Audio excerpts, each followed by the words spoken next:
Vamos, então, passar a palavra ao deputado Kim Kataguiri. Senhora presidente, senhor ministro, bom dia. Eu gostaria de fazer questionamentos muito diretos e objetivos, né, dado o pouco tempo que nós temos, né, com base aí nos decretos 48056 de 60 e 51332 de 61, questionar o ministro por que, sabendo das intenções dos invasores de tomar o poder e de enfrentar as forças policiais, e a recomendação que o senhor fez ao GDF foi apenas de impedir a circulação de ônibus. Por que, sabendo da gravidade do caso, Vossa Excelência não sugeriu impedir a passagem de pessoas?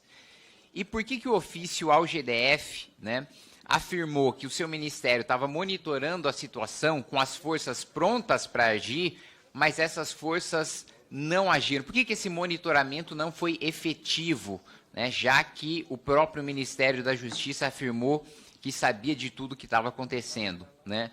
Também queria saber por que o batalhão de guarda presidencial foi dispensado 20 horas antes do atentado, quando ele já estava de prontidão no dia 7, ou seja, foi diminuída deliberadamente a segurança do Palácio do Planalto do dia 7 para o dia 8, 20 horas antes do ataque. Para além disso, havia também a possibilidade da ativação do Plano Escudo, que permite também o uso de forças federais para preservar os prédios do Poder Executivo sem a necessidade da implementação da garantia da GLO, da garantia da lei e da ordem, né? E porque apenas no início da tarde, quando o confronto foi identificado, o Comando Militar do Planalto reenviou o pelotão por iniciativa própria, sem a participação de nenhum ministério, pelo próprio comando ter percebido da gravidade da invasão. Por que ele teve que tomar a iniciativa sozinho, se o próprio Planalto já sabia de tudo aquilo que ia acontecer? Esses são meus questionamentos, ministro. Bem, o ofício a que o senhor alude foi encaminhado ao GDF na noite do dia 7. Foram 2 ofícios, em verdade 3 ofícios, encaminhados na noite do dia 7. O senhor está olhando apenas um. Todos os outros ofícios que foram protocolados, por que no GDF?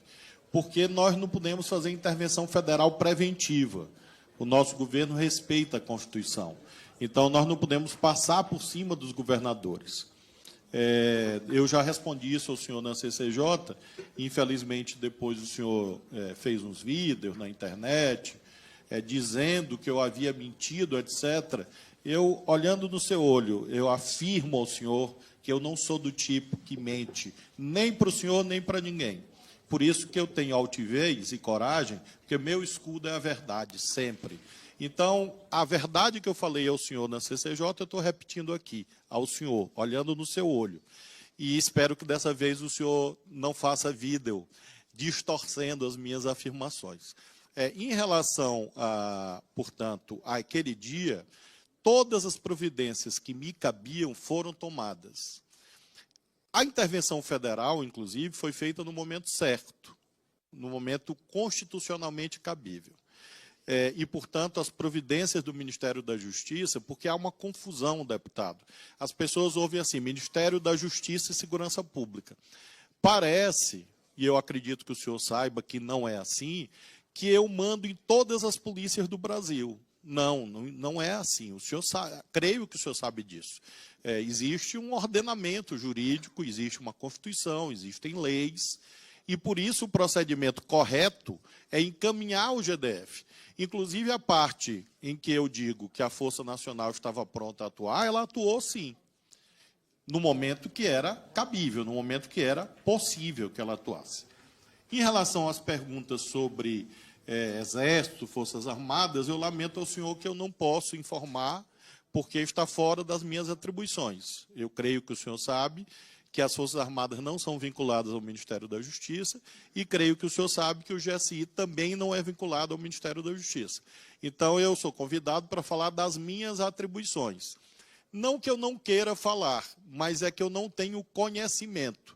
E eu só posso falar, na medida que o escudo é a verdade, eu só posso falar daquilo que eu tenho conhecimento. Então, nesses casos, por que o Exército, por que o Batalhão da Guarda Presidencial, por que o GSI, realmente é algo que está externo ao Ministério da Justiça, E eu não poderia saber naquele momento, eu não poderia prever, minha bola de cristal não existe, e por isso eu não poderia saber o que se passava em outro ministério, em outro lugar, que não o ministério que eu comando.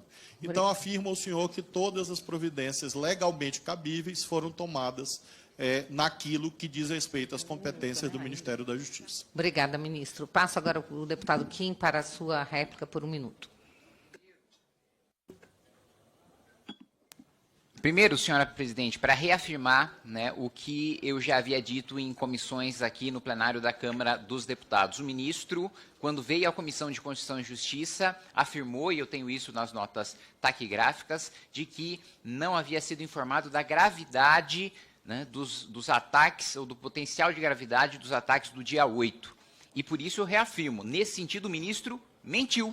Ele recebeu, sim, do delegado-geral da Polícia Federal do Ministério da Justiça, a intenção de enfrentamento das forças de segurança, a intenção de tomada de poder e a intenção de você ter o vandalismo nos 3 poderes. E, mais uma vez, eu não falei sobre intervenção federal em nenhum momento, né? O ministro desviou da pergunta que eu fiz, eu falei sobre o batalhão de guarda presidencial. E o outro ponto, eu perguntei também por que ele não fez a sugestão de bloqueio de circulação de pessoas. Ele falou, não foi um decreto, foram 3. Tá, mas por que nenhum dos 3 tinha um bloqueio de circulação de pessoas? Então, mais uma vez, o ministro não responde.